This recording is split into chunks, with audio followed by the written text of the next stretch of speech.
Bonjour à tous, bienvenue à tous également. Je m'appelle Zana Barnabas, élève professeur à l'École normale supérieure de Bertois, second cycle, filière informatique, branche TIC et technologie de l'information et de la communication, sur niveau 5. Aujourd'hui, nous allons parler de la norme I3E830.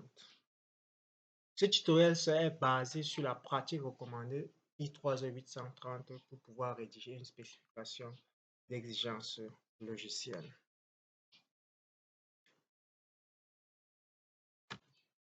Comment fait-on pour rédiger une spécification d'exigence logicielle basée sur la norme I3E830? Pour ce faire, nous avons une phase préparatoire. Avant de commencer à rédiger, définissez les objectifs et les règles de qualité. Une CEL, c'est-à-dire une spécification d'exigence logicielle, doit être le contrat entre le client et l'équipe de développement. On définit ici le but.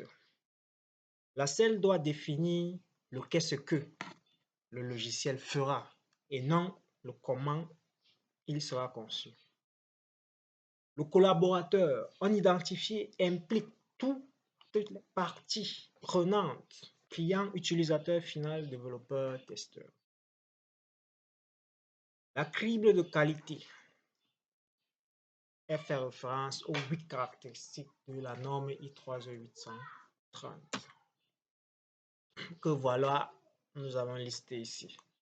Vérifiable, non ambiguë, complète, exacte, cohérente, hiérarchisée, modifiable et traçable.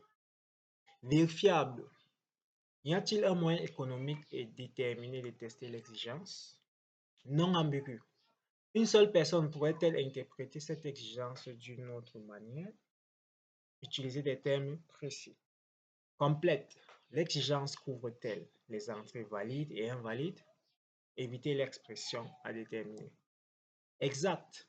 L'exigence est-elle totalement conforme aux besoins du client? Cohérente. Y a-t-il un conflit entre cette exigence et une autre dans le document? Hiérarchisée. L'exigence est-elle étiquetée comme essentielle, conditionnelle ou facultative? Modifiable. L'information est-elle répétée? Chaque information unique doit n'apparaître qu'une fois. Traçable. L'exigence a-t-elle une idée unique pour être suivie tout au long du cycle de la vie? Il faut répondre à toutes ces caractéristiques. Et puis nous passons à la phase de rédaction. La structure I3E830 utilise ce plan en 3 chapitres pour structurer votre document.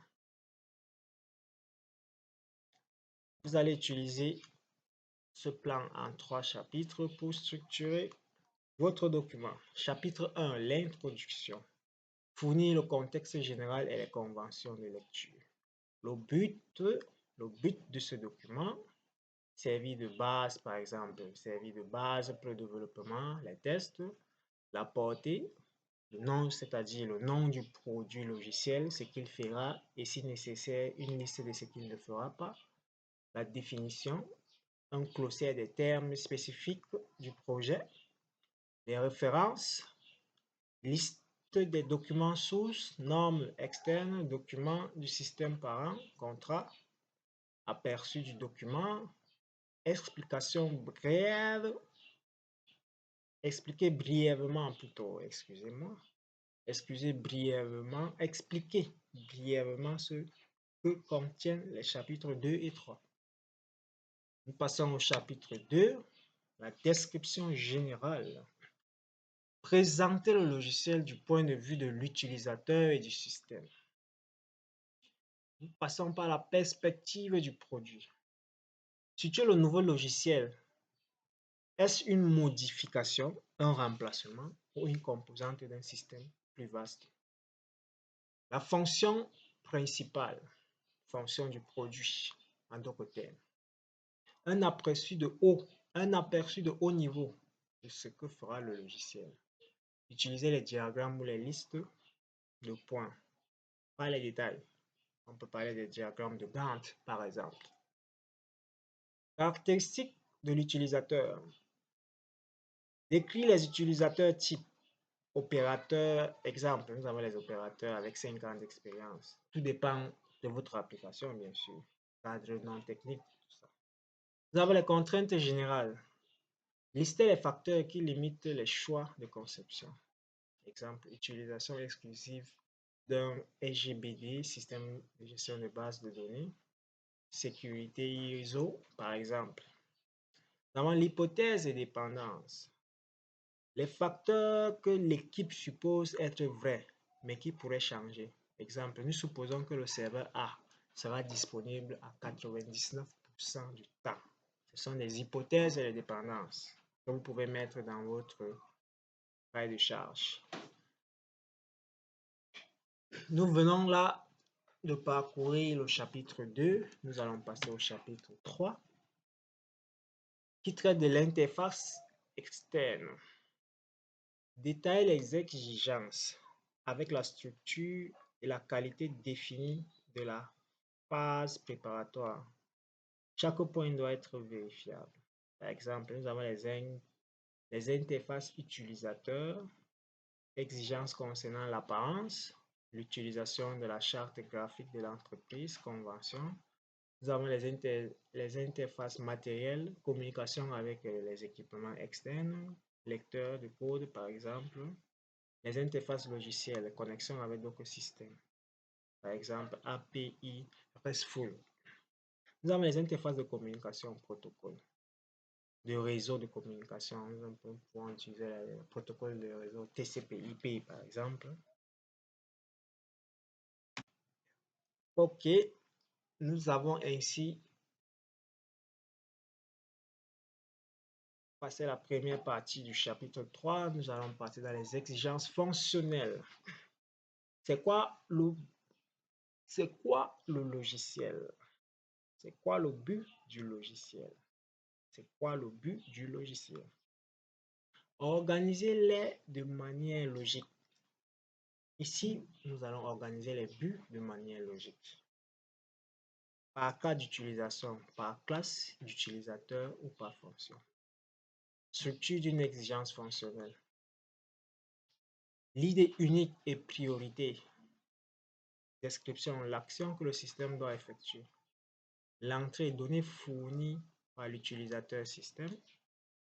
Sortie et résultat affiché, message, mise à jour de la base de données.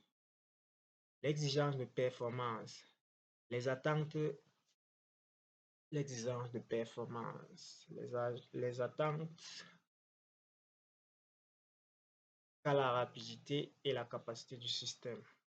Les attentes quant à la rapidité et la capacité du système. Temps de réponse. L'ouverture de section doit prendre moins de 500 millisecondes dans 99% des cas.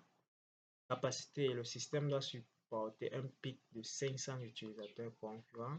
Débit, le système doit pouvoir traiter 10 000 transactions par heure. Tout ça, ce sont des exemples. Là, nous passons aux exigences non fonctionnelles. Aux exigences non fonctionnelles, nous avons peut-être la sécurité. Règles d'authentification de protection des données, cryptage, la maintenabilité, exigence pour faciliter les modifications futures, fiabilité et tolérance aux pannes, temps maximal d'interruption. Et là, nous passons à la phase finale, renseignement d'appui. Annexe, renseignement d'appui. Phase finale. Annexe inclut ici tous les éléments volumineux détaillés. Schéma de base de données, algorithme complexe, prototype d'interface. Nous avons l'index, un index de termes pour faciliter la recherche. Ok, nous avons là parcouru